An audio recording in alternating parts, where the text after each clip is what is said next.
Assalamualaikum warahmatullahi wabarakatuh. Salam dan bahagia guru hebat seluruh Indonesia. Perkenalkan, nama saya Rahmadiana SPDI, calon guru penggerak angkatan 9 dari SD Negeri Riwe, Kecamatan Sakti, Kabupaten Pidi, Provinsi Aceh. Kenalkan, Ibu pengajar praktik saya, Ibu Cut Yuni Kurniawati SPD, dan juga Bapak Fasilitator Bapak Junaidi SPD MPD.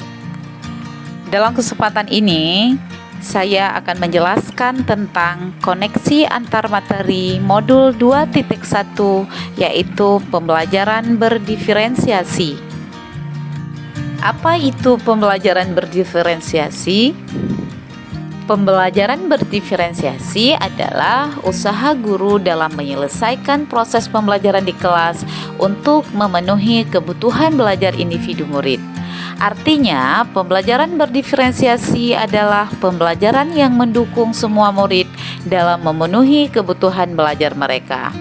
Maksudnya, setiap anak adalah unik. Mereka memiliki kelebihan atau keunikan mereka masing-masing. Begitu juga dengan minat ataupun gaya belajar, kebiasaan, pola pikir, kemampuan literasi pasti berbeda antara anak yang satu dengan anak yang lainnya. Disinilah perlu usaha guru agar dapat memenuhi kebutuhan belajar siswa yang beragam agar mereka merasa nyaman belajar di kelas yang nantinya tujuan pembelajaran yang diharapkan akan tercapai. Lalu, bagaimana cara kita seorang guru agar dapat melakukan pembelajaran berdiferensiasi di kelas? Agar dapat melakukan pembelajaran berdiferensiasi di kelas, guru harus memahami terlebih dahulu tujuan pembelajaran. Setelah itu, guru juga harus mengetahui dan memahami kebutuhan belajar murid. Lalu, guru juga harus menciptakan lingkungan belajar yang mengundang murid untuk belajar. Guru juga harus melakukan manajemen kelas yang efektif serta melakukan penilaian yang berkelanjutan. Berkaitan dengan kebutuhan belajar murid, guru harus memahami 3 aspek, yakni kesiapan belajar murid, minat murid, dan profil belajar murid. Berkaitan dengan kesiapan belajar murid mengharuskan guru untuk menilai pengetahuan awal dan menentukan apa yang telah murid ketahui di mana murid berada. Yang kedua adalah minat murid. Minat setiap anak pasti berbeda-beda. Minat adalah salah satu motivator penting bagi murid untuk terlibat aktif dalam proses pembelajaran. Dan yang ketiga adalah profil belajar murid. Profil belajar murid berkaitan dengan lingkungan, budaya, gaya belajar, dan kecerdasan majemuk yang dimiliki oleh murid itu sendiri. Kebutuhan belajar murid dapat diidentifikasi dengan cara mengamati perilaku murid-murid dan juga bisa dilakukan dengan mengidentifikasi pengetahuan awal murid, juga bisa dilakukan dengan mereview dan melakukan refleksi terhadap praktik pembelajaran. Selain itu, dapat juga dilakukan dengan berkomunikasi dengan guru murid sebelumnya dan juga dapat dilakukan dengan membaca rapor murid di kelas sebelumnya serta menggunakan berbagai penilaian formatif dan diagnostik.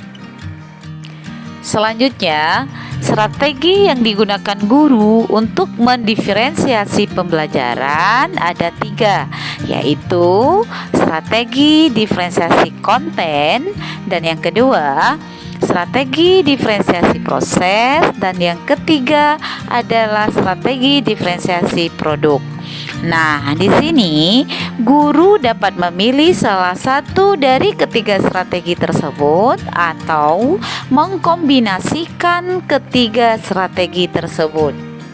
Strategi yang digunakan untuk mendiferensiasi pembelajaran yang pertama adalah diferensiasi konten, di mana diferensiasi ini berkaitan dengan apa yang kita ajarkan seperti materi, konsep atau keterampilan yang perlu dipelajari berdasarkan kurikulum. Jadi, dalam mendiferensiasi konten dapat dilakukan dengan membedakan pengorganisasian atau format penyampaiannya. Nah, di sini guru tidak mengubah ataupun menurunkan standar kurikulum. Namun, guru hanya membedakan pada teknik ataupun format penyampaiannya saja. Strategi yang kedua adalah diferensiasi proses, di mana diferensiasi proses ini merupakan kegiatan yang memungkinkan murid berlatih dan memahami konten dengan cara membedakan proses yang harus dijalani oleh murid. Dan strategi yang ketiga adalah diferensiasi produk, di mana diferensiasi produk merupakan bukti yang menunjukkan apa yang telah murid pahami dengan cara membedakan atau memodifikasi produk sebagai hasil belajar murid, hasil latihan, penerapan, dan pengembangan apa yang telah dipelajari. Lalu, adakah keterkaitan antara modul pembelajaran berdiferensiasi dengan modul refleksi filosofi pendidikan Ki Hajar Dewantara, modul nilai-nilai dan peran guru penggerak, visi guru penggerak, dan juga modul budaya positif? Nah, di sini tentunya sangat erat kaitannya antara modul-modul tersebut dengan pembelajaran berdiferensiasi. Karena pembelajaran berdiferensiasi ini tidak akan terwujud apabila di dalamnya tidak ada unsur keempat modul tersebut. Untuk melakukan pembelajaran berdiferensiasi, maka guru harus berusaha memenuhi kebutuhan belajar murid sesuai dengan kodrat alam dan kodrat zaman.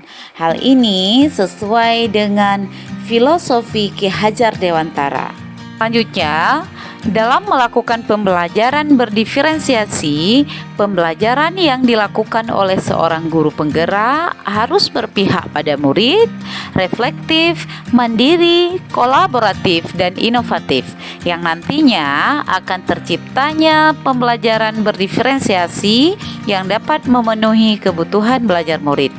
Dengan demikian, seorang guru penggerak dapat mewujudkan kepemimpinan murid dengan menuntun murid merdeka belajar. Hal ini sesuai dengan nilai dan peran guru penggerak. Kemudian, pembelajaran berdiferensiasi juga dapat menjadi salah satu strategi yang dapat dilakukan oleh guru dalam upaya mewujudkan visi guru penggerak yang berpihak pada murid. Dan dalam pelaksanaan pembelajaran berdiferensiasi antara guru dan murid harus ada keyakinan kelas terlebih dahulu agar proses pembelajaran dapat berjalan dengan maksimal sesuai dengan nilai-nilai budaya positif. Demikian pemaparan koneksi antar materi modul 2.1 pembelajaran berdiferensiasi. Semoga menginspirasi dan bermanfaat.